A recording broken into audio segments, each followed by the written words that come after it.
recording.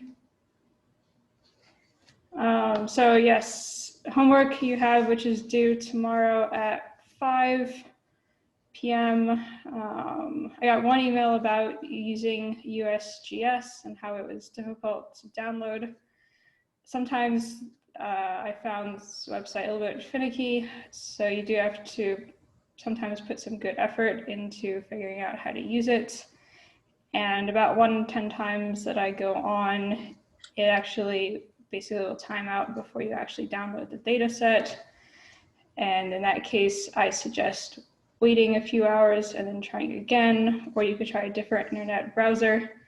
But it's probably good to not wait until 4 o'clock tomorrow to do this part of the homework. So, and then on Thursday, we'll talk about the homework that you'll turn in. If anyone is brave and would like to send me a shapefile of your faults, I can integrate that into the discussion, and we'll compare shapefiles from a few students with the ruptures from the actual Landers earthquake.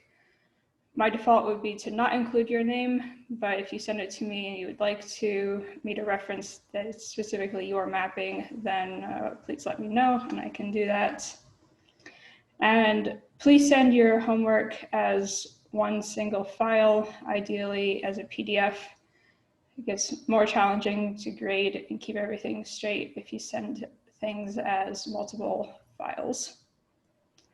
Office hours today are 2 to 3. The SCEC meeting begins at 3 again, so I will promptly leave at 3, but I'll be there for the full hour before. And then today, actually, I'm making a talk at NASA at 10:20, so I will leave the meeting promptly at 10:15. So if you have questions about homework, you'll have to come to office hours. And if anything is still going, I'll just leave Zoom on, but I'll have to leave. So those are the announcements. So today, Rich will talk to us about normal faults. And then I guess also on Thursday, you'll get an assignment asking you to do some mapping of normal faults. And this is our last unit or section before we dive into talking about the final projects where you'll be mapping independently. Yep. Cool. Thanks, Chelsea. Yeah, I also say that yeah, if you're gonna share your shape files with Chelsea to show in class, we're gonna be, presenting to each other as the semester goes on. So I would suggest just not being shy and let's just have conversations about them, even if they're anonymous, but we'll have some of your work up on the screen and be able to talk about it as a group so we can learn from how we've gone about mapping, all right? So let's see, I'm gonna share my screen. We'll dive in here.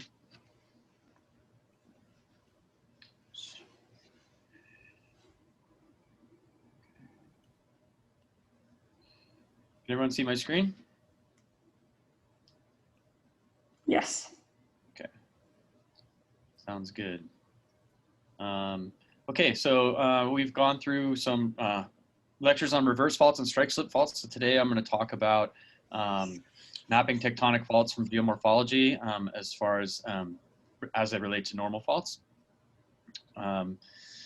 This view here is from the top of the scarp of the 1954 earthquake, looking west or east into Nevada, and it's a pretty rare day when you get flowers blooming like this.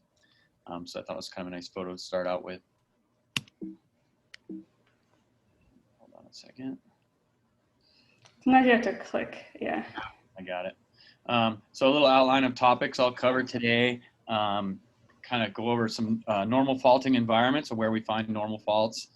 Talk about the Basin or Range province, kind of where I've done most of my work on normal faults.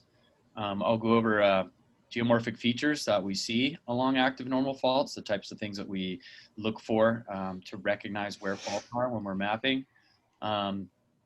Go over 2 historic ruptures, Dixie Valley and Fairview Peak. They're kind of the same, and then Pleasant Valley.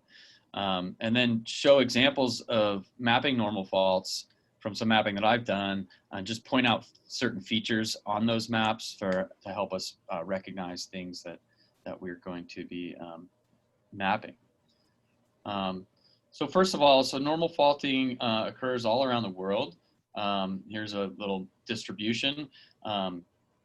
But some well-known areas are like the Altiplano in Peru, Basin Range, of course, where we are, Rio Grande Rift, a little bit closer to where some of the ASU students are, Baikal up in Russia, and various places in Anatolia, Greece and Turkey, East Africa, and all over. So they generally occur basically due to crustal extension, where the maximum compressive stress is vertical. Commonly, they're underlain by areas of high heat flow, relatively low velocity upper mantle.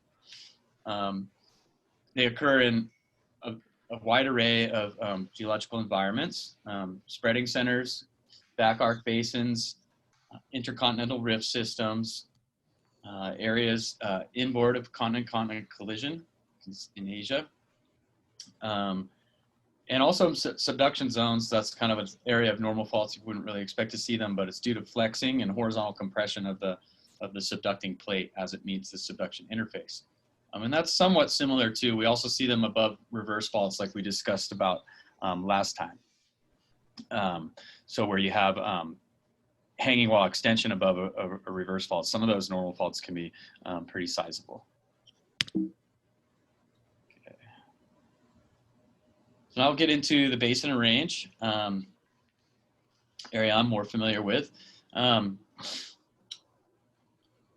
So the basin and range is basically the product of ongoing extension. Basically, California has been in a tug of war with Colorado for the real estate between the Sierras and the Wasatch Front in Utah. The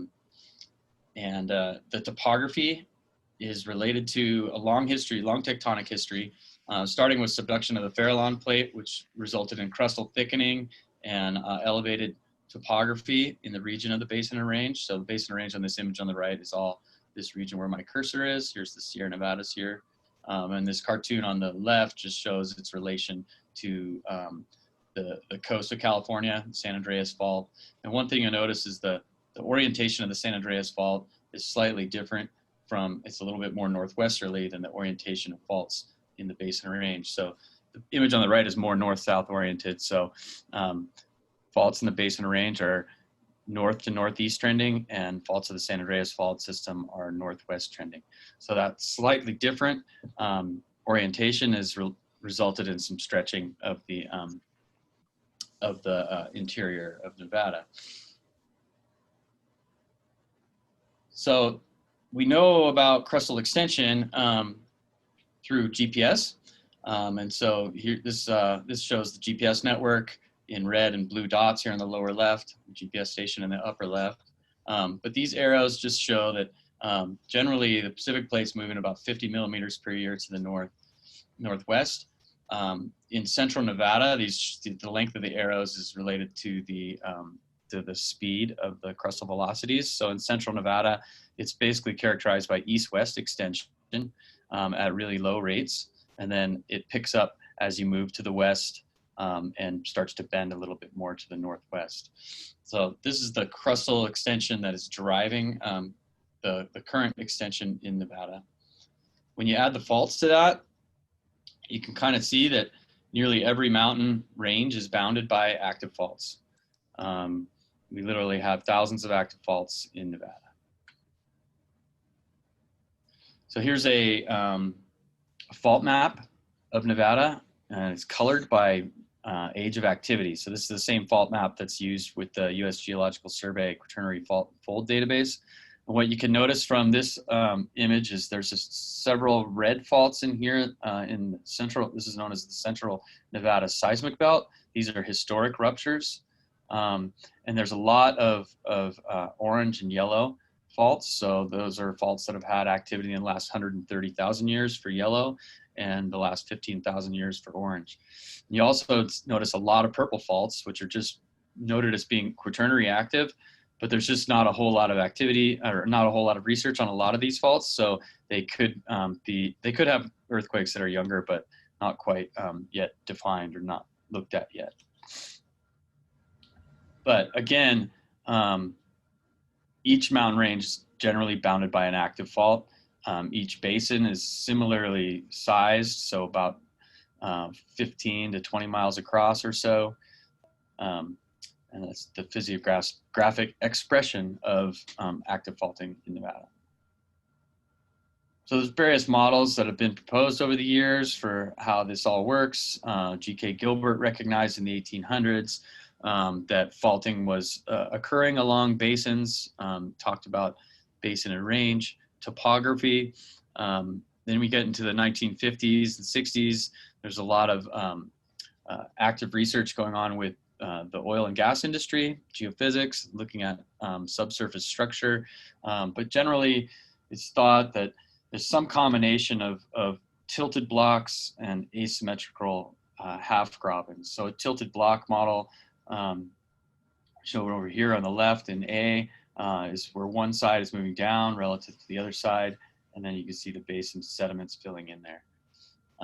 In the middle here, here's a model where the basin sediments have been removed, and this is some of the faulting across the basin. So this would be in the valley in between major mountain ranges. And it's pretty amazing that clay models over here on the right show some of the same deformation that we see in the topography. So big grobens and scarps facing each other. So basically, yeah, a combination of tilted blocks and horst and graben formation, some combination of the two.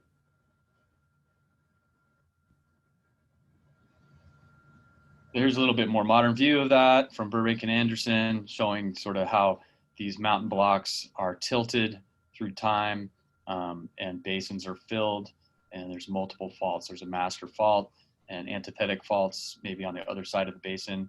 Often you'll have more active faults on one side and less active on the other side, or just slower moving faults on the other side. This is from a historic earthquake that I won't name because we'll be working on it later in the semester, but sort of a wide zone of deformation on this map on the top, on the left, upper left. And then a cross section across that wide zone of deformation shows multiple faults, some dipping, synthetic and antithetic faults, so some dipping towards each other, and sometimes even a thrust tip when you kind of have to deal with accommodation space when the landscape moves.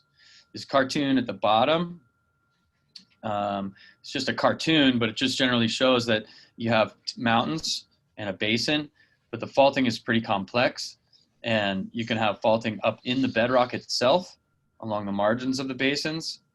You can have faulting across the basin, below the basin fill that you may not see at the surface. And then these green surfaces are like alluvial fans that are eroded from the mountains, sediment coming out, and they're faulted as well.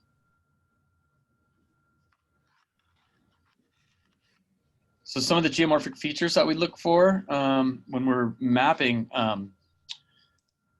normal faults, similar to what we were talking about last week when we started talking about different units, but here's a couple cartoons and I'll show some better examples of them as we get into this lecture.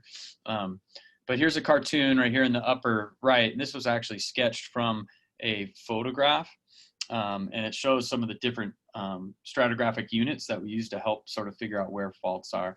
So first and foremost, right here in the center, it's called QFO. You'll notice rounded drainages, interfluves between drainages are rounded, deeply incised, and it's bound by a fault across the front. So often faults, you'll have down dropping on the basin and uplifting on the range side, and that ends up preserving alluvial fans. And then they get incised and preserved even further. So that's our first stratigraphic unit. Next would be intermediate age fans, which are inset into older fans, and they have generally flat tops to them, and they're incised to a lesser depth. And then we also have young fans, which emanate from the mouths of the canyons today, and extend all the way out to the valley floor. Another unit is lacustrine stratigraphy. So in Nevada, we have a lot of internally drained basins that have held pluvial lakes in the Pleistocene, and those deposits have been pretty well studied and well dated, and we can use those to sort of infer the rates and relative activity of faults. These lines right here are shorelines across that are laid down at the high stand elevations of these pluvial lakes, and they're often deposited on the intermediate age fans. The young fans often cut across the lacustrine shoreline, so it gives us a stratigraphic framework for understanding the history of deposition, and then thus in turn the history of faulting. This diagram down the bottom I just put up just shows some of the, so this is this white area on the lower right, just picture that as being water if the lake was at its high stand, and these are all the geomorphic landforms that might be deposited along the margins of the lake. So those include like sand spits due to longshore drift, dunes, eroded shoreline cliffs, barrier bars, and these sorts of things, okay, all related to wave action on the edge of the lake. And so those are the types of deposits or the types of landforms that may form along the faults.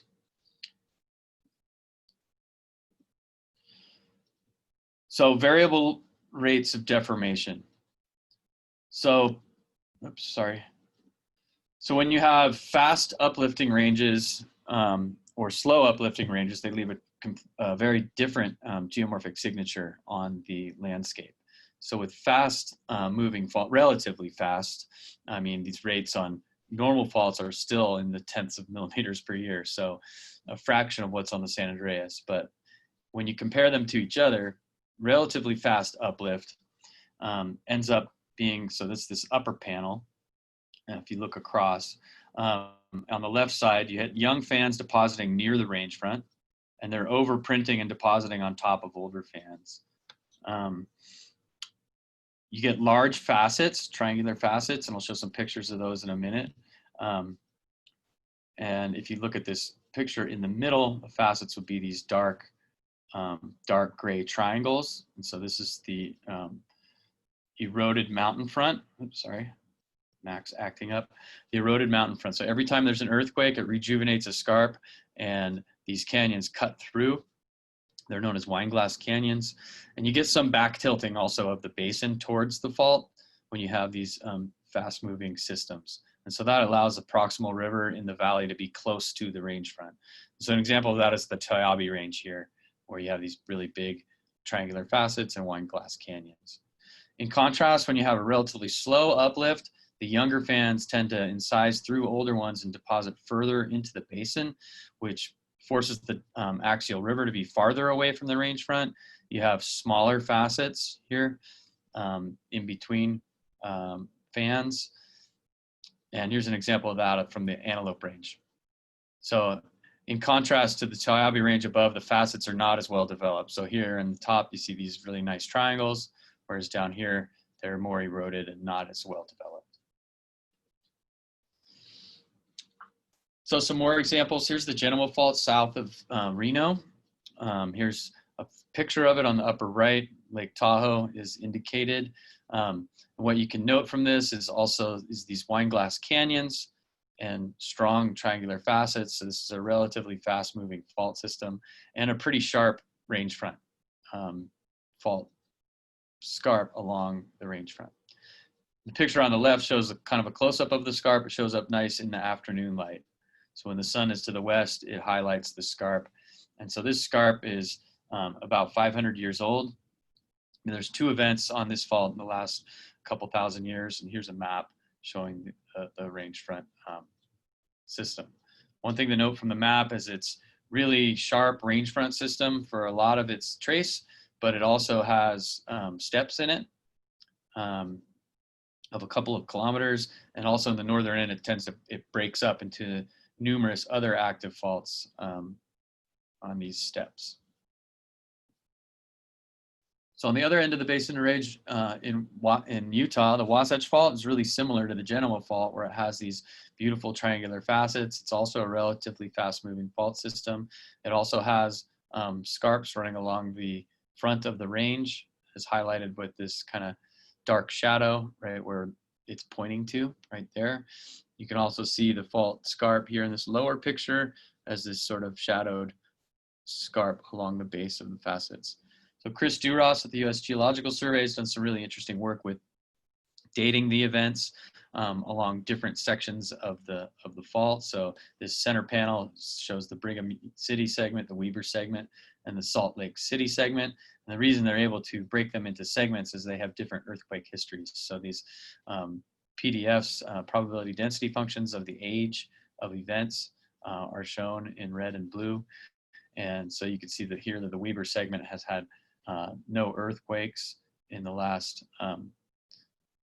2,000 years, but where the other segments have had earthquakes more recent than that. And that allows them to break the fault into segments. I'll also highlight on this map that's similar to the Genoa Fault. The fault's characterized by a lot of steps and range front traces, and also traces where the fault is outboard of the range. So a series of steps and some complexities along strike. Here's some examples from the Cortez range. Again, on the upper left, triangular facets. So what I'm trying to get across to you guys is that the geomorphic signature, when we look for normal faults, there are some complexities, but there are also some real similarities between all these faults. So the types of things we look for, once you've seen them a few places, you see them somewhere else, say, aha, I know that's where the fault is. The facets come right down and they're really steep. So here's the facets again on the upper left with the Wineglass Canyon here. Another feature that's kind of typical when you've had like a late Holocene or latest Pleistocene event is the base of the slope will be over steepened, be that kind of fresh scarp. So the lower left is looking kind of a long strike, and you can see from this that the facets come down pretty steeply, but you don't necessarily see a nice fault scarp on the base of the slope here. And part of that is because sometimes there's erosion, slope wash, colluvium coming down the slope that tends to bury the scarp, especially if the scarp is pretty steep. So you don't really see it here, but knowing the facets are here is a pretty good indication that a fault is there. Quick question for you, Rich. Yeah. At your photo in the very top left. Yep. I just I guess I just don't quite understand why I wouldn't see that as either a normal or a reverse fault. Well, other than like the big glass shape that we got there. Sure. Well, part of that is knowing the environment that you're working in, right? So if you were just, you know, given a test at school and they said, here's an image, you know, without telling you what it is, it'd be tough to tell. One way, you know, but so part of the thing is you want to know where you're working, right? So when we do these studies, we usually have some literature, we have some background information, we kind of know where we're at, so we kind of know what tectonic environment we're in. So okay. So if you're in central Nevada, it's probably not going to be an active reverse fault. Mm. Okay, but other areas in the world you may not know. But one indication here is that the facets are actually developed from offset on the fault, and the slope of the facet is actually a proxy for the dip of the fault at depth. So if I go back to this this cartoon right here, see how the faults are dipping towards the basin? Yeah. And the facets would be on the side of the mountain here, right? And so basically it's just an eroded fault scarp. And that's why they're kind of so straight, and they get bigger and bigger with time because they're just kind of riding along that fault plane. Awesome. All right. Well, thank you very much. Yeah. And they're just really similar everywhere you look. So the Genoa here, you know, big triangle. So the name makes sense. So you have this big triangle, and then if you look in more detail, you have these kind of smaller triangles down below that are developing from more progressive offset. So each time that you have an earthquake and you have these streams and size through, you're making these little facets. So they happen at kind of at all scales, from the mountain scale all the way down to the fault scarp scale. Awesome. And so they're a good representation of the dip of the fault. So that's a nice picture there showing that. Also common along these normal faults is a lot of times the fault trace is right along the range front, but alluvial fans come out of the range, and often they extend up into the range if the gradient of the stream is low enough. So right here in this upper right picture, there's a canyon right here, and we don't really see a nice scarp along the range front, but there is sort of this faceted nature to it. And right at the mouth of the canyon, there's a scarp going across that's offsetting the alluvial fan. And so this is a close-up picture of that site down below, and the scarp here is bigger than the truck. So it's like a couple meters. And so we look for these, we call them fan head areas, right? So it's the head of the fan where it comes out. And it's often you'll only have 4 or 5 of these maybe along an entire range front. But if you put them together and connect the dots, that's going to be the trace of your fault. And so sometimes you have to infer where it is by looking at the topography in the imagery or in the LiDAR or whatever data you have, and make the inference from the triangular facets and these connected the dots of these various scarps along the fan head to find the fault. Here's some more pictures of basin-facing scarps. So the Shell Creek Range, kind of in eastern Nevada, again highlighted with back shadowing with the sun on the west. So there's the scarp moving across right there. And then here's about a 4-meter scarp on a fan head, where this is the upper surface, and then the geologist standing on the lower surface. So then I'm just going to go through some more examples. So here's the Shawabe Mountains that was looked at by Wisnowski in 2005. So this picture on the upper right is basically looking kind of around sort of the middle of the range here. So here's the map trace, and it's a really simplified map trace.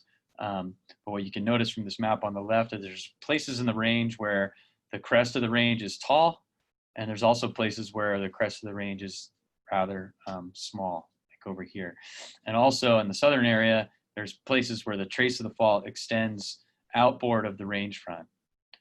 So there may be a fault on the range front up here too. It's not mapped, I'm not sure, but you can start seeing in the DEM, and even at this coarse scale, is some of these channels and stuff. That's probably related to incision of fans, and there's probably a fault on the outboard side of the fans.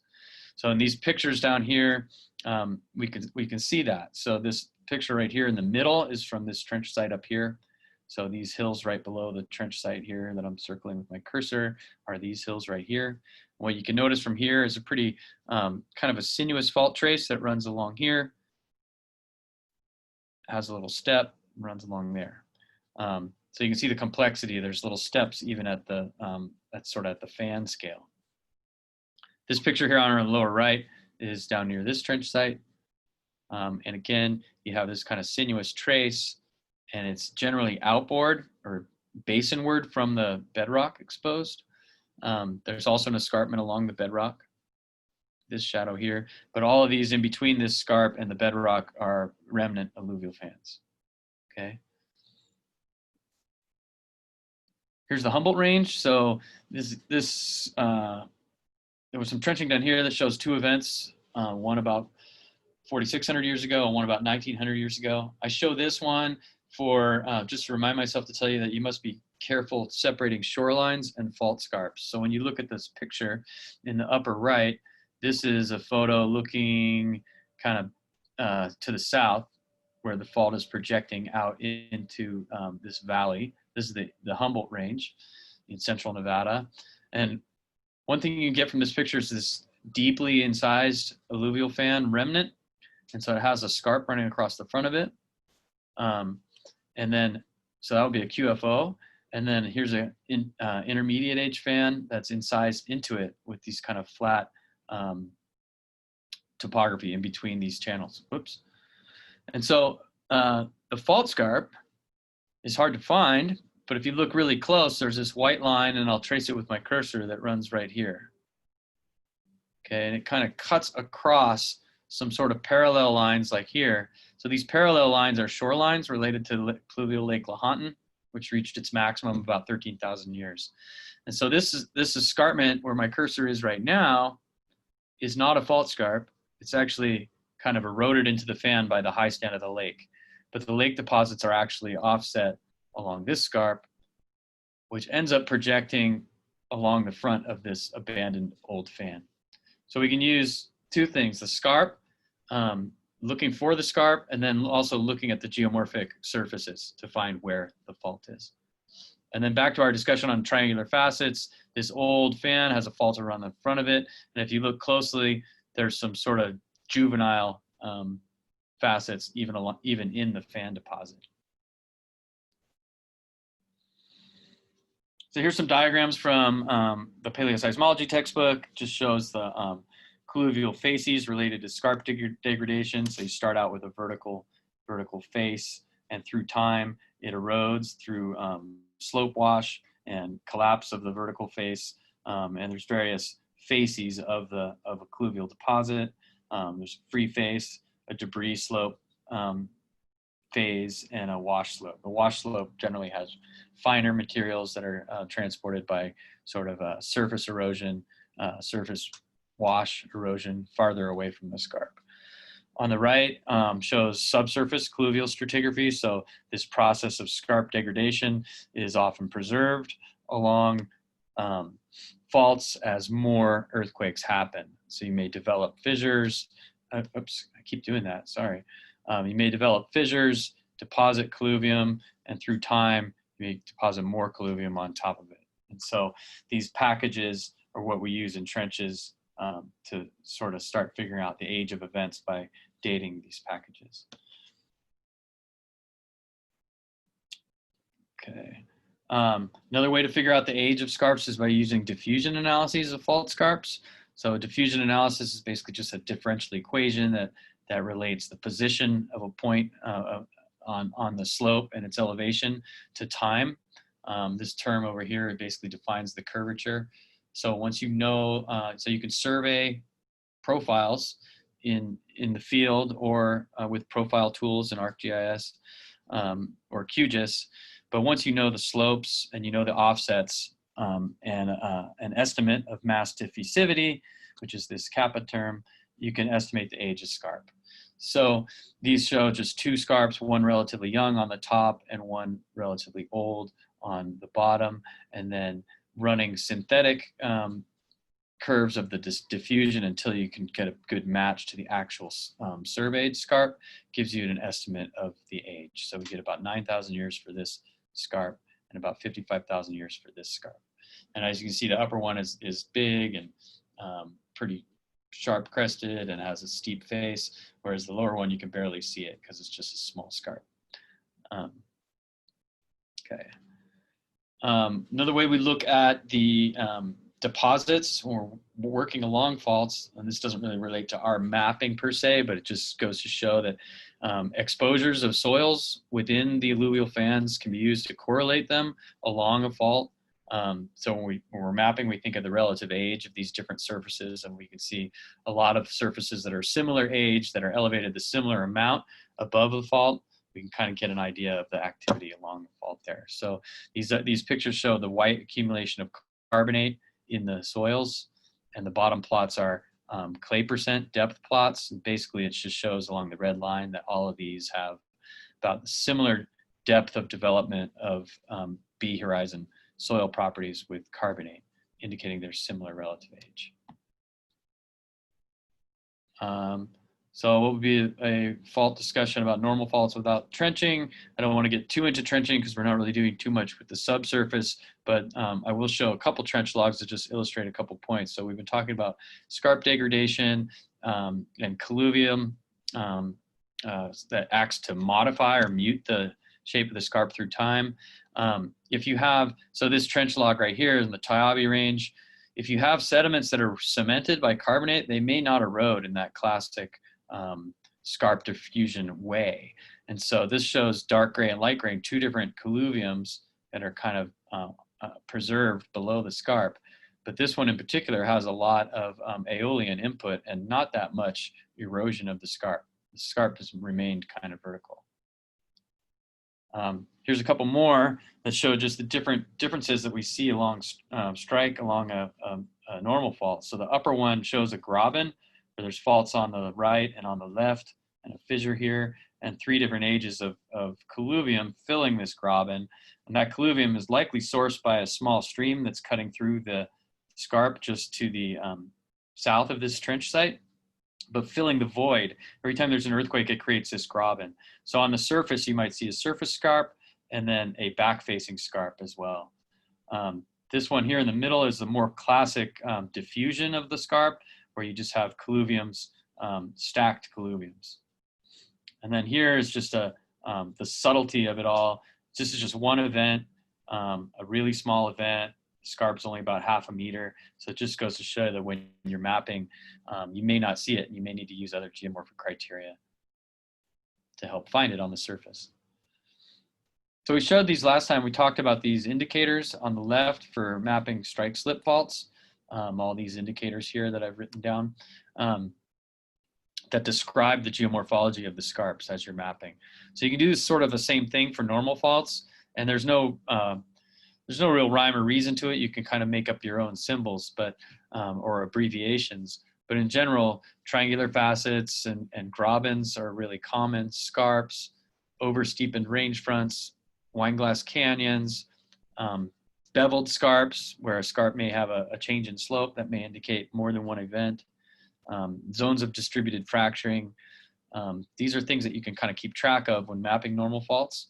You know, basically just put an abbreviation along the fault where that occurs, and that kind of gives you a characterization of the geomorphic expression of that particular fault along strike. Other data that you can collect in the field or in ArcGIS or QGIS is vertical separation, so VS, or scarp height, SH. You can kind of keep track of the height of scarp along strike. Okay, any questions so far? Nope. Okay, I'm just going through the basic geomorphic expression of these things and how we see them, and I hope by the end you'll really see that they're really similar everywhere we look. And it's just a challenge when you're mapping to sort of convince yourself that you're mapping a fault. So it's easy when there's this historic surface ruptures, because you can see like this picture in the lower right. This is the 1915 Pleasant Valley earthquake, and it leaves a scar on the landscape that is still there today. So it was a 7.6, had a rupture length of about 59 kilometers. The maximum vertical displacement was about 5.8 meters. This is the map of it on the left. So it had some complexity down towards the south, and kind of a range front rupture along the Sonoma Range, and then kind of a big step to the Tobin Range. So these are the kind of complexities that we can see. So where this occurred was where this red line is, Pleasant Valley, where it says labeled Pleasant Valley. So here's the California-Nevada border, and it's basically the northernmost earthquake in the Central Nevada seismic belt, which is these string of colored ruptures, historic ruptures. Here's the scarp, showing pretty big, and then at the base of the scarp you can see rubble. So there's rubble that's fallen off the scarp. So that's kind of this debris facies of scarp degradation, but it's still pretty well preserved. So Wallace did some of the early work on this. This is Wallace 1984, and what you can notice here and a lot of what we know about scarp diffusion comes from this work.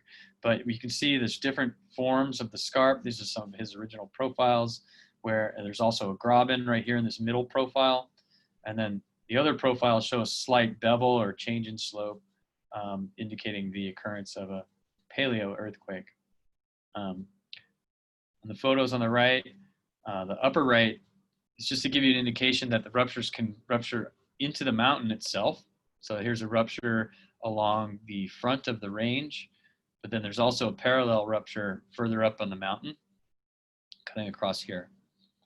Some of the complexities here, here's the scarp running running left to right across this lower photo. And there's somewhat of a left stepping pattern if you look really close, oops, to this rupture. So there's little complexities where it steps along strike. Here's a little remnant or a little mini facet that's formed on this surface right here. And several different ages of alluvial fans. So it's even cutting the young fan here. So this is what I was talking about earlier, is the fan head sometimes extends up into the range like that. And this is a location where it's been cut. So before you change slides, Yep. looking at that top picture, would that be like your main normal fault and then a synthetic fault below it? I think the majority of the displacement is actually along the range front. So this would be kind of synthetic fracturing within the block, within the horst block itself. So yeah, tough question and a good one. And how they fit at depth, they sold into each other. So normal faults often get pretty steep when they come towards the surface. Upwards of 70, 80 degrees when they hit the surface. And so they can be distributed into the bedrock block and probably join at pretty shallow depth. Does that help answer that? Yes, thank So you. it would be synthetic, not antithetic, because antithetic would be dipping the other way. So here's, we've taken some of Alex Sarmiento, who's been part of this class. I don't know if she's here today. She might be at SCEC. Has taken some of this early work and done some really nice digitizing of the surface rupture. So it's shown here on the right is the surface rupture, and then in green are some other faults that did not rupture in 2015, but are generally along strike. Okay, so when we're mapping faults, we want to start thinking about sort of the age of the rupture. Ultimately we're working on fault displacement hazards and how far these things are going to rupture, and what pattern they're going to rupture. And so it's important to know sort of, why did it not keep going along this green trace here that's kind of overprinted by the word pleasant right here, and why did it step over to here? So with new digitizing, digitizing these historic maps, we're able to look at the complexities. So in this box right here, these two images are basically the same spot. But it's like, you're going to look at this and say, okay, where would I map the fault? Okay, and obviously you map it along based on what we've talked about today, is right along the base of these facets. Okay, that's shows up pretty clearly in the image. And also it shows up kind of clearly as this kind of little step. Can everyone see how it's steep and then it's a fan below? And so then there's a step here. Okay, and so this is the interpretation of that on the right. So that step would be right here. Okay, but other things that you can't really see at this scale without zooming in is some of the more intricate complexities, which are kind of shown right here.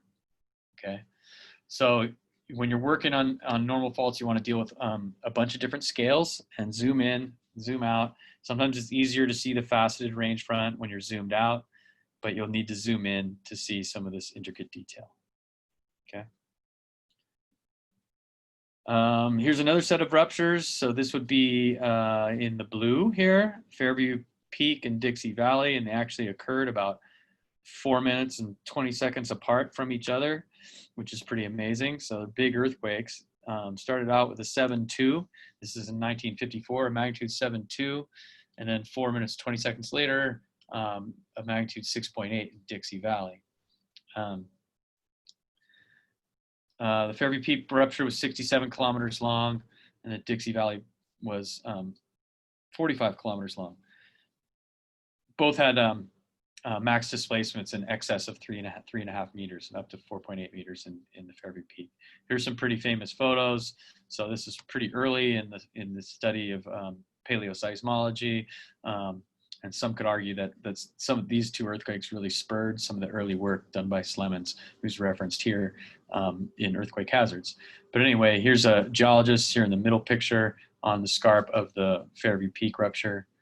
And then here's a classic famous photo of this little cabin that's back tilted. And so you have this nice vertical scarp showing again the debris face at the base where the scarps collapsed, and some fracturing here, and basically a back tilting is related to deformation across this graben. Okay. So here's the modified Mercalli intensity. So it was basically felt as far away as San Francisco and Salt Lake City. So big earthquakes.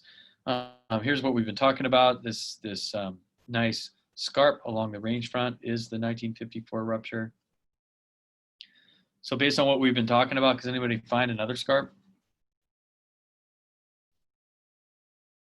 I think one down there in like the southeast area. Looks like. Yeah, I didn't really say which direction we're looking. I think we're looking to the south. We're looking south along the range here. I'm pretty sure. Okay. Let me see if I can annotate. Sure. Yeah. So why would you put a Right fault there? That one, yes, that one right there. So why would you put a fault there?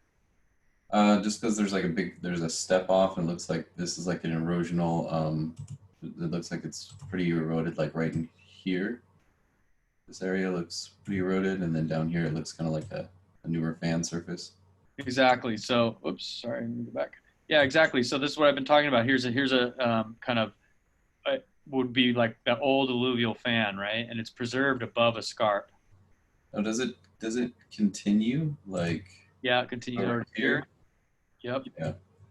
So, but in between there, it looks like there's a young fan that's, well, it looks like there might be a little piece of it, but it's kind of eroded right here by this young fan system that's coming out.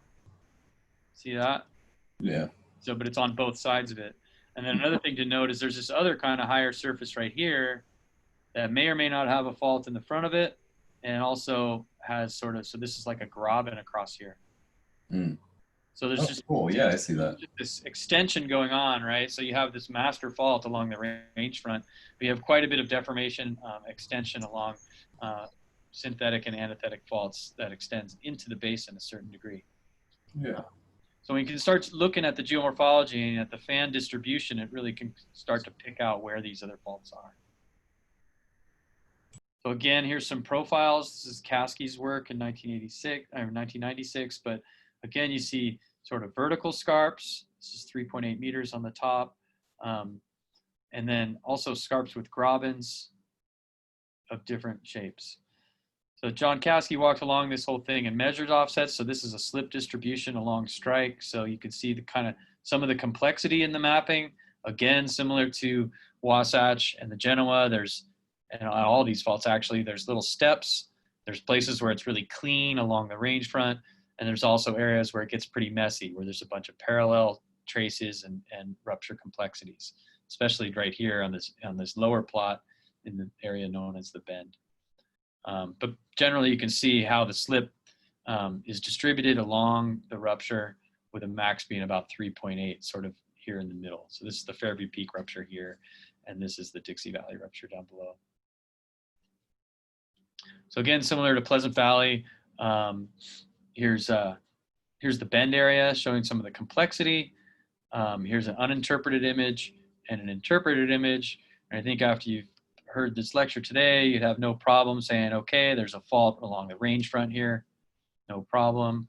But you start looking at some of the fans down here in the lower kind of middle of the middle picture, you can start seeing all kinds of lineaments extending across them. And so you can see how the mappers have characterized it here. I will note that some of this complexity you may not see at this scale, like I mentioned in the last set of photos for Pleasant Valley. So you may need to zoom in to look for some of this stuff. And this is 1954, so a lot of these fractures are still kind of evident in the topography today. But a lot of them probably might not be around for very much longer. So a lot of the ranges that we map on haven't had earthquakes in thousands of years. And so you may not see all of this complexity up in this kind of middle area, but you'll definitely see some of this progressive deformation on some of the older fans that you can add some of this synthetic and antithetic ruptures from. Okay, how am I doing on time? Okay, so so I've tried to show you kind of what are some of the things we look for. So I wanted to just show some examples of the mapping and show some examples from air photos from some of the maps that I've worked on in central Nevada. So these are just labels of the different mountain ranges that I've done some maps on that I'll share today. This is where this sits, kind of basically right along Highway 50 going across Nevada. So the yellow is the central Nevada seismic belt faults that have ruptured historically that I was just talking about. Dixie Valley, Fairview Peak, Pleasant Valley. So this is kind of all the region to the east of there, to the Utah border. And so with this DEM, what you see again is that you have range front traces and then places where the faults are shown in white, generally bounding the mountain ranges. And other places where it gets messy and kind of projects out into the basins. There's a lot of kind of interbasin deformation as well. So here's the Toyabe range. So just giving you an idea of some of the mapping. So I'll probably have you actually do some mapping in a few site-specific locations. But this is what I was referring to is these QFO surfaces that are preserved away from the range front and preserved by uplift along faults, where the basin goes down and they go up. You'll notice kind of red is where I've mapped where faults were, and then along the range front, there's probably a range front fault, but I didn't see it. So in this particular case, this is a long time ago I did this, but I probably would have dashed or dotted a fault along the range front here. Whereas up here, it's obvious it's on the range front, but it definitely has some kind of step where it goes out into the basin. So this area, let's see, I'll show you this area right here with the old surface. This old orange surface is shown in the next image. So looking at a kind of 1 to 12,000 scale air photo, you can see this real deep dissection of the old surface, which is mapped in green. And you can see how I've mapped it with these intermediate surfaces inset into the old one. They have flat areas between the interfluves, between the drainages. And if you look really close, you can see this on Google Earth too. You see my trench site on Google Earth too. But there's this kind of faint white line that extends across here. And that would be faulting of the intermediate age surface. And there's places where this big young fan has obliterated it.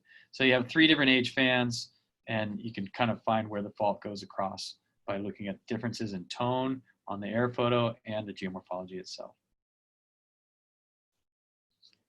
So here's progressive offset again. I'm just going to focus. I know you can't really see the details in these maps, but they're just showing the whole range.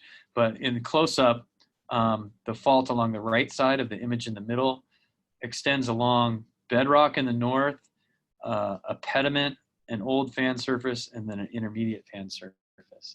And so that can be seen here in this air photo where the most deep dissection is along the bedrock. And then you get into this fan surface, older fan, and then intermediate fan. And the scarp height ranges from about 2 meters here in the intermediate fan to about 4 to 6 meters in the old fan. And then once you get up on the pediment here, you're greater than 15 meters. So it just shows progressive deformation through time and how you're preserving these various age surfaces along the fault. And then of course, when you get to the south here, the young fan has obliterated it, and there's been no event since the age of that. So here's where a fault cuts through lacustrine stratigraphy. So it's shown in blue here. These bars I was talking about, shoreline features, are mapped in blue. They show up really nicely as these dark kind of arcuate shaped pattern in the air photo. And what you can take from this is kind of a more deeply dissected fan in the lower right and a less dissected fan as you move north. The black arrows go along a fault here. And it shows up as this real nice dark tone that cuts across these lacustrine shorelines. So a pretty young event there. Shell Creek, so I hope by now you're starting to see a really common theme. So here shown in green is the old fan. Here's what the old fan looks like in the air photo. So it's definitely a fault along the front of this feature here. It's kind of obliterated by a young fan here. An intermediate fan here in the middle shows some small remnants of traces of the fault coming across here. So that would be these 2 little red traces right here. Okay, I'm almost done with these examples. But so here's the Butte range, and this air photo in the middle kind of shows, for one, the lacustrine stratigraphy makes this nice curvilinear shape across the whole Basin, and that's the high stand of the lake.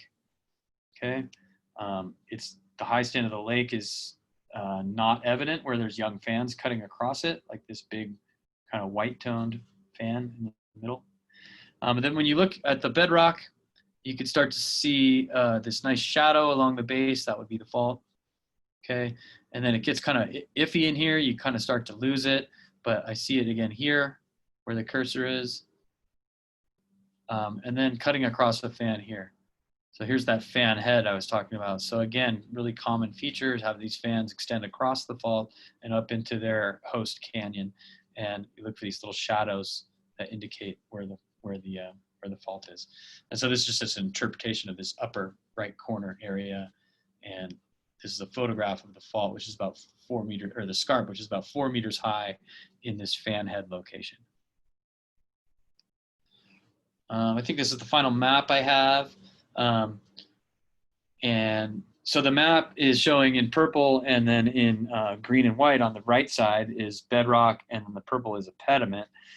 The fault is generally just uplifted the pediment on the upthrown side of the fault. The basin's gone away, down dropped on the left side, but the fault really just hugs that, and it really hugs the bedrock alluvium interface. And there's only, so this fault's like, 15 kilometers long or so, 18 kilometers long. And there's only 2 places where the fault is actually cutting alluvium. One here and one here. Okay, so to study the fault, you got to really hunt around to find that one little spot. It's also a pretty slow moving fault. So you can notice in this picture, the range front doesn't have really active triangular facets or really well-developed triangular facets. So you might be hard pressed to put a fault there until you really get on the ground and start looking at, here's a picture of a scarp at one of the fan head locations. And if you look really close, the surface is actually, there's 2 surfaces, and one's inset into another. So each time there's an offset event, you're kind of preserve a surface. And so that suggests 2 events. And then also the base of this scarp is super steep. And that's shown in this cartoon here. So to preserve 2 different surfaces and then the fault across the front, the observation suggests the possibility of 3 events on the scarp. And that's about 4 meters as well.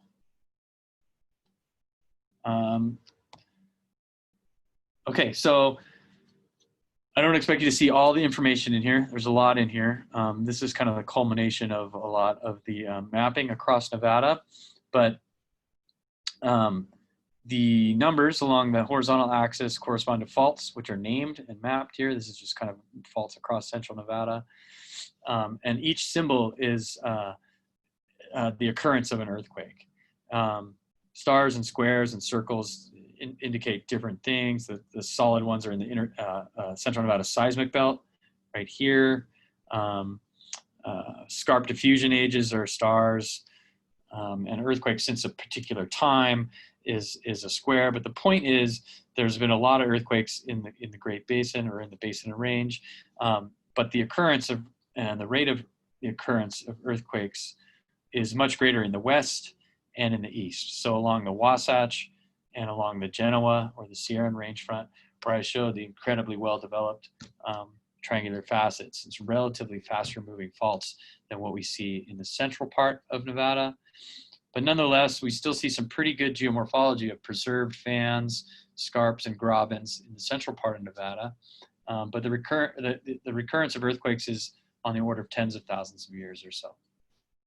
Okay, so in doing geologic studies, it's the same diagram basically, but summing up the sort of amount of extension, making some assumptions for fault dip, and the ages of surfaces based on what I showed with using soils, using stratigraphy, comparing with lacustrine stratigraphy.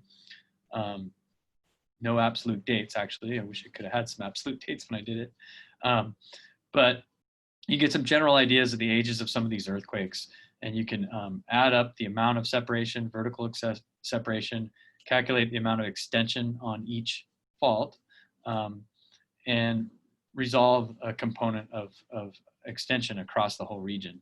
And when you do that and you average it out over different time scales, you get about 1 millimeter per year, which is basically what the GPS what the geodetic rates are suggesting for extension rates in central Nevada.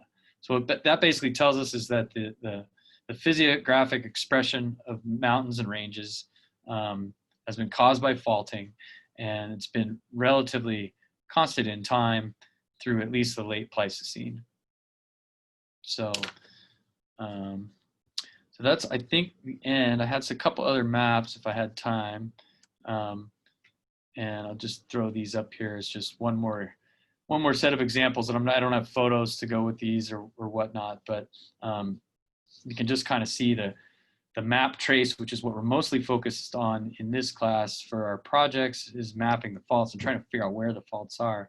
So in this one map on the left, you can see it's kind of a range front trace, has a little step here, but then it gets complicated towards the north where there's just a series of big left steps where there's scarps, but they're not really connected in any kind of real obvious way.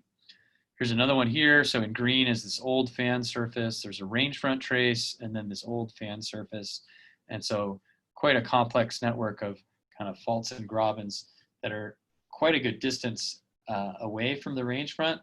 And it's probably related to sort of this step in the range front trace and taking up some extension here.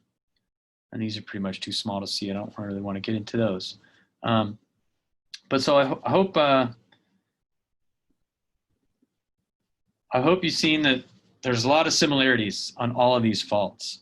And, just knowing what type of geomorphology you're looking at, paying attention to the deposits themselves, the map extent of the deposits, the quaternary deposits, and where the scarps are is really going to help you figure out kind of how to map the faults.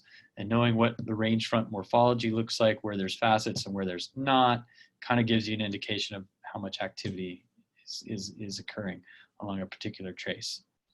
So if you have big, well-developed facets and you're mapping a long trace and all of a sudden the facets kind of go away, well, maybe the activity on that fault has stepped or moved somewhere else.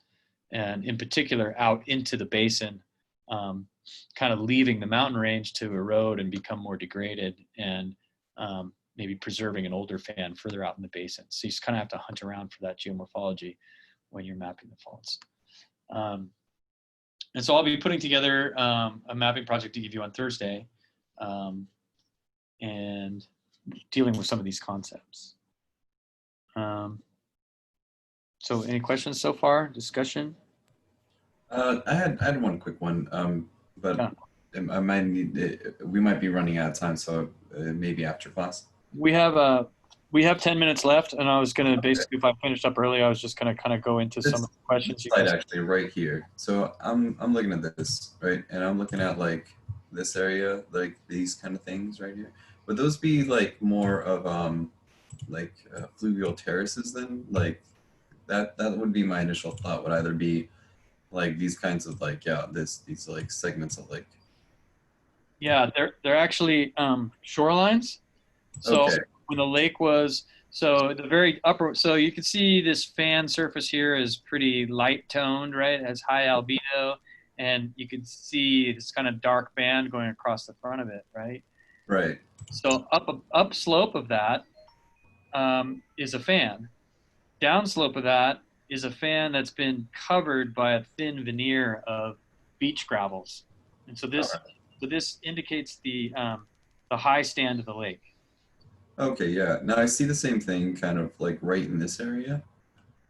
I'm not like that. That's the only that kind of confused me right here. Yeah. Okay, so it's tricky. So this is in eastern Nevada where we start getting into a lot of limestone bedrock and a lot of bedded rock, right? And so right. This is actually bedding that's exposed. Oh, okay.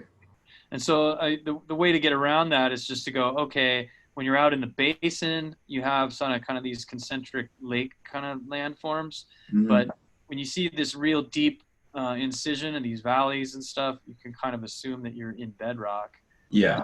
And so the striped pattern is likely some kind of bedding in the bedrock.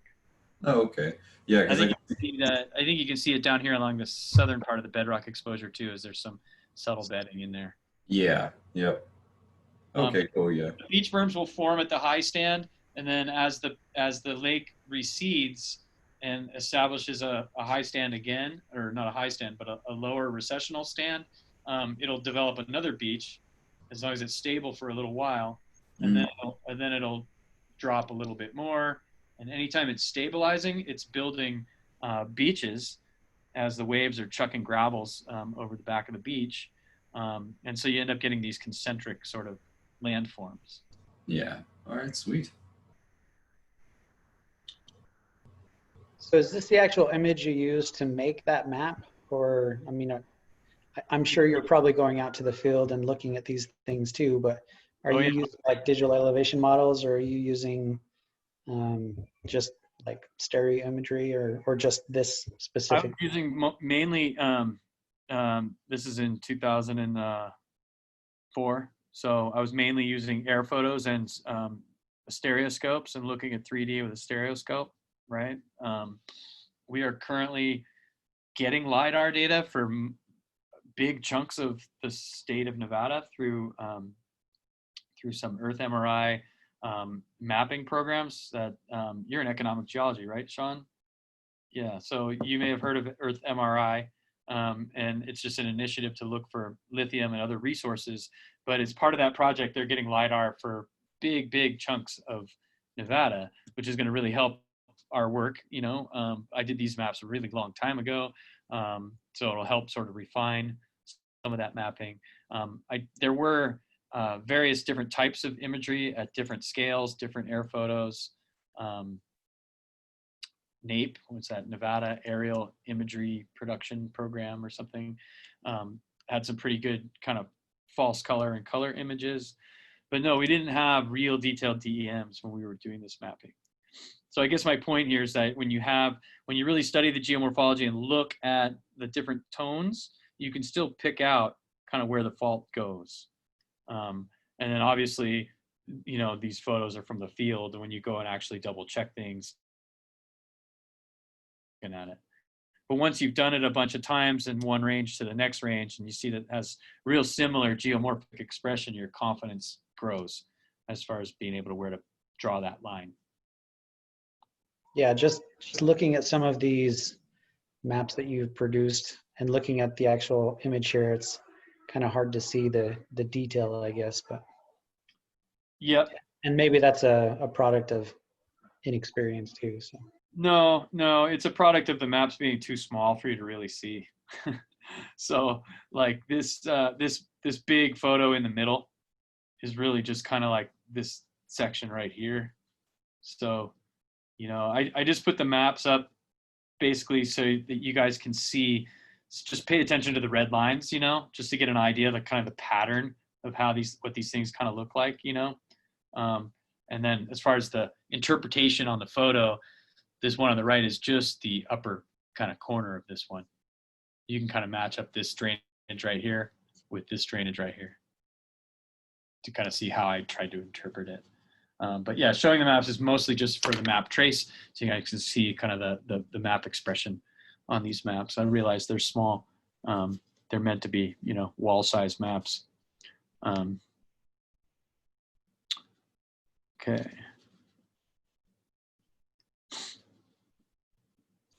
Anything else from anybody?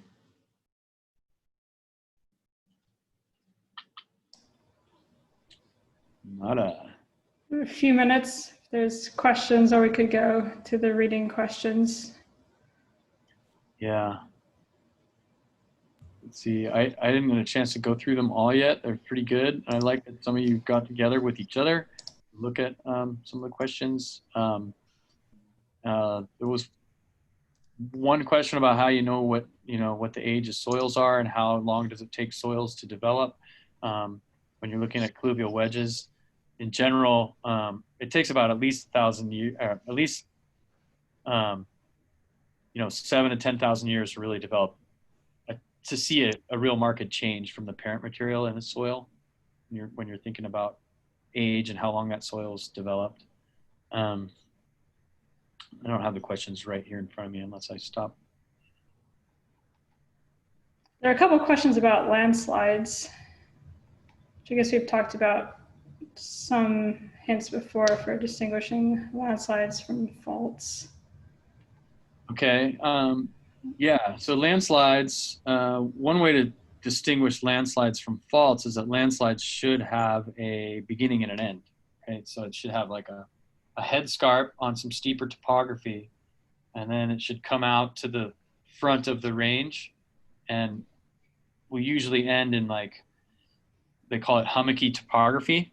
So everything on either side of the landslide might look kind of smooth, but the landslide itself will have this kind of ruffled carpet kind of look, and that's the debris as it came down the mountain and deposited at the range front.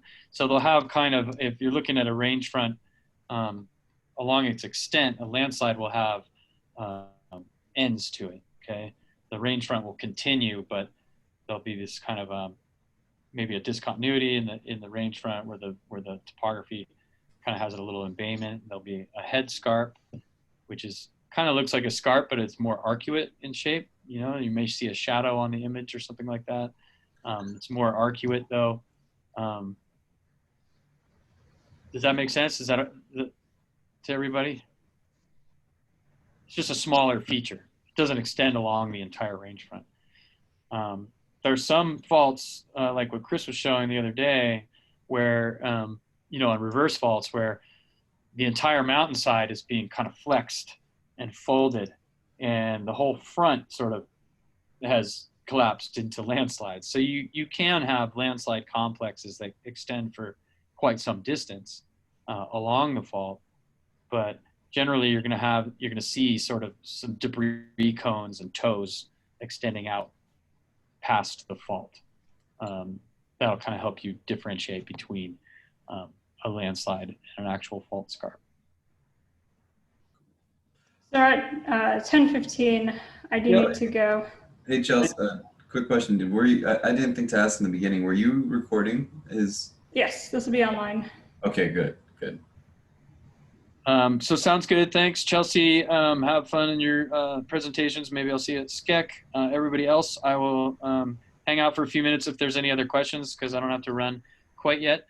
But I'll have some homework figured out to hand out on Thursday, and we'll go over your homework from last week that you're working on now on Thursday as well. And I'll show a couple photos of some reverse faults too, I think, that I didn't get to last time, that may kind of solidify some of the things you're thinking about for the Seattle fault. Yeah, sounds good. Okay. All right. Well, thanks everybody. And I'll just hang out for a few minutes if anyone wants to chat. I had a question about, like, kind of what you were presenting about the wine glass features that you were talking about. Those the huge V's. Yep. Do we really only see that in uplifted, like, tectonic environments, or, like, can we also see that just because of, like, erosional features, or, you know? No, it's generally you know, tectonic environments, because you have to have a land level change between the range front, the mountain, and the basin to cause that landform. So every time, so you have the catchment gets wider as you go upslope, right? The stream catchment, and then it funnels down to a narrow mouth at the range front. And so if you put a 3-meter scarp across there, or a 2-meter scarp across there in an earthquake, the next time it rains, it's going to want to incise through that scarp to get back to base level. And so that's how you get the narrow part of the wine glass, is where it's incised through the scarp. And so each time there's an event, it kind of refreshes that, and the catchment grows wider, and the wine glass part gets deeper through the scarp. And so it's progressive deformation that leads to that landform. And so you don't really see them in areas where kind of base levels maintained. All right. Yeah, cool. Yeah.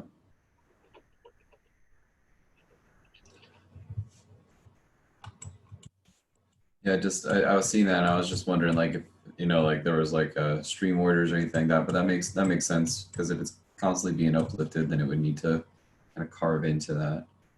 Yep. And then you really see them basically where you have relatively faster faulting.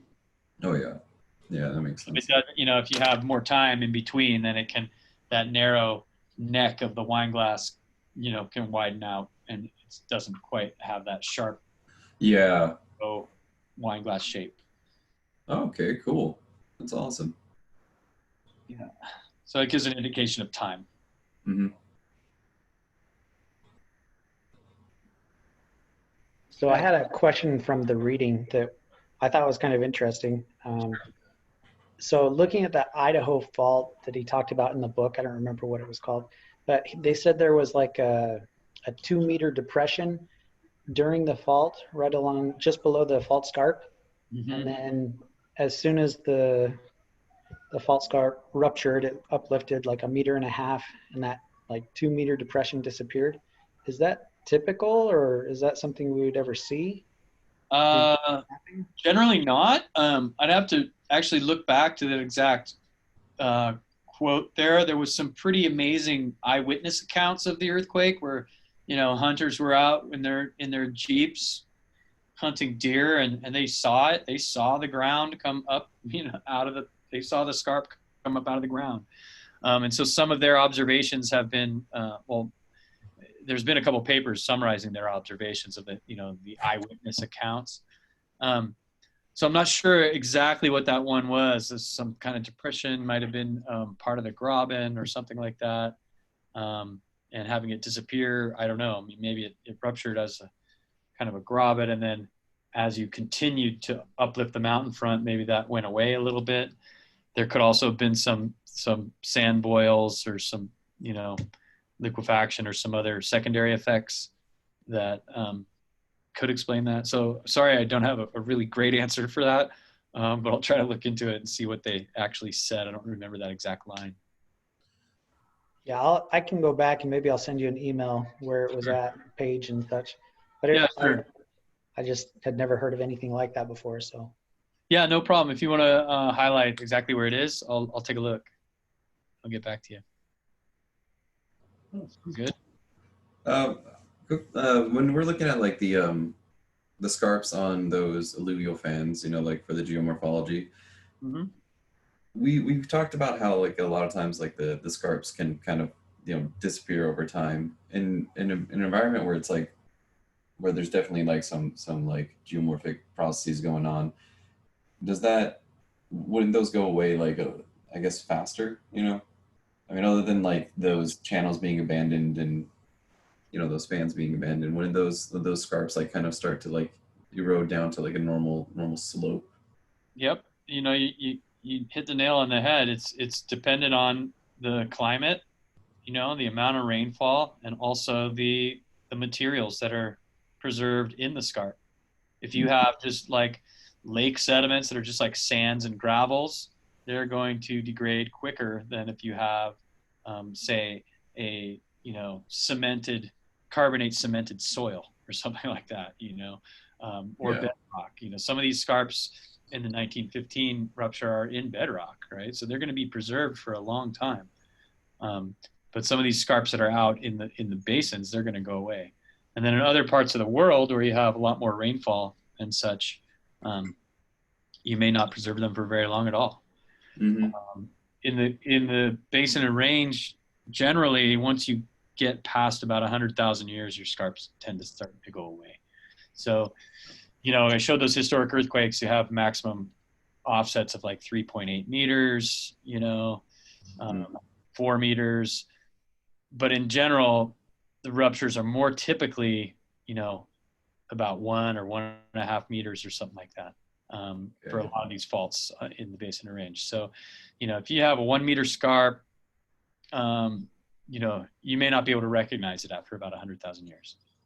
Okay, cool. So I'm doing a little bit of the I did a little bit of the mapping last night on for the homework due tomorrow. Mm-hmm. Do you mind if I just share my screen real quick with you? Sure.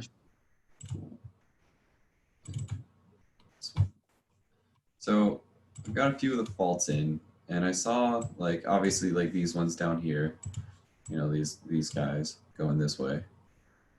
And I was looking inside of. I'm not seeing your screen yet. Do I need to Oh. stop? I need You- to stop sharing mine. Yeah, you gotta stop sharing. There we There go. we go. Got it. Okay. No, do you got it? Yep. Yep. Okay, so I saw these guys right here, right, like this, and looked like there was a little bit of a secondary fault right there, cutting through. Mm-hmm. But I was looking inside of this range in here and saw like some of these straight forms as well, and I didn't know if I was kind of stretching with this or if like, because Yeah. I see like this one right here looks kind of. I don't Yeah, know. it gets tricky. Like some of these things, if you can't find it continuing somewhere, it may not be anything. Okay. And a lot of times there's kind of on some of these black and white images and these false color images. A lot of times there's like little roads and things. Yeah, like down in here. Yeah. I mean, those are obvious. Those are obviously roads, right? But there's Yeah. also roads that go up into the mountain and stuff, dirt roads and whatnot. So you can be tricked. But I would say, as long as you label what they are, and what you use to interpret them or something in some kind of legend, Okay. because there's no wrong answer here. Lineaments are lineaments, and when we're mapping lineaments and fault features, eventually, if it becomes important, you're going to go look at it. But in imagery, you want to get a kind of capture all the things that you're observing. And it just made me think of it because after today's talk, when we were going through your lecture, I was seeing like I started looking at like this range right here. Right. I'm like, oh well, that kind of looks kind of like what you were talking about today. It can, yeah. But it definitely that case it makes a curve around this drainage too. So yeah, because it goes up and in here.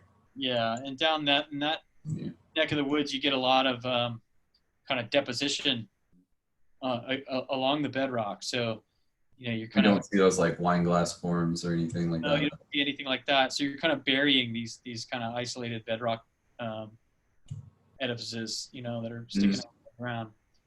So you can get a relatively sharp contact as you bury it. Yep. So I would keep an eye out just for the main landforms that are displaced, and main features that cut across some of the landforms. Cool. Yeah. I was just kind of doing this a little bit last night, and I was like, well, I see this, and like down here, I see like it's like little segments, but like this one, this one doesn't seem like it continues through this. Yeah. This range right here. Anywhere. Yeah. So I'm like, I don't know if that's, I don't know if that's a good one to put down. Just kind of checking out, wanting to. Yeah. Just see you. Well, usually what I do is I put them in as a different color, and I say lineaments, call them lineaments or something. Lineaments. Lineaments, yeah. Okay. Lineament. Is that just like another word for like secondary faults? Another word for a line. Line. Okay. The feature that's a line on the photo that I noticed, Okay, cool. Yeah, okay, I like that. That's yeah. Because I'm like, I'm not really confident in this being a fault, but I don't want to just not put it down just in case, like, if there was, something else that I see later on in the mapping. Yeah, I mean, generally, part of this class we're trying to figure out whether faults are wide or narrow and whatnot. But generally, strike slip faults are kind of narrow, in their kind of distribution of faults along a particular rupture. There's steps to other faults and things like that along some of them, but in general, they usually, and the topography is reflecting motion along that fault as well. Yep. So usually in the mountains, kind of to either side, there's not much in the way of like continuous through going faults. Yeah. Okay. There could be some cracking and fracturing and stuff, but not really big through going faults. Okay, yeah, that makes sense. I saw also like up here, there's like, it seems like there's a line that kind of cuts through this topography right here, and just like looks like some of these older fans, and then curves up and goes through here. Yeah, I see something there. Yeah, but right. I also see that this fan that down here at the southern end of your screen also, I mean, there might be something on the left side of it. Over here on this one. Yeah. It's largely buried by these younger fans on both sides, right? But yeah, right in there. Yeah. I don't know what, that might be right. I haven't looked exactly what's coming up where you had it mapped, but the coming along strike of what you had to the south would put something to the left side of that fan remnant, right? And there might also be something where you have it too, but you just want to look at for things that look like they're sliced off. Yeah, this right here, there's like straight line right through there. Yeah, exactly. Yeah. And so you wouldn't map it. You map it as a dotted line where it's covered by the young alluvium. Mm-hmm. But basically, just run a line along that zone that's cut off. Yeah, just straight out. Yeah. And then where it goes from there, you have to figure that out. I'm not sure. Yeah, it's just kind of like up there. Or maybe it's step, or who knows. Yeah. Okay, cool. Yeah, because I saw this and I was like, well, that looks like it's connecting to kind of like this, and there's like a road system up here, Yeah. Well, just remember, they don't all have to connect. They can step as well. Yeah. Yeah. Okay, great. Yeah, I just wanted to make sure that I'm not, just kind of mapping crazily. No, that looks good. Great. Awesome. All right. Well, I have to run to class, but thank you so much for your time. It's really helpful talking to you guys, after. Yeah, no problem. I'll do it whenever I am able to. So awesome. Thank you so much. Appreciate it. Have a good day. No problem. Take it easy.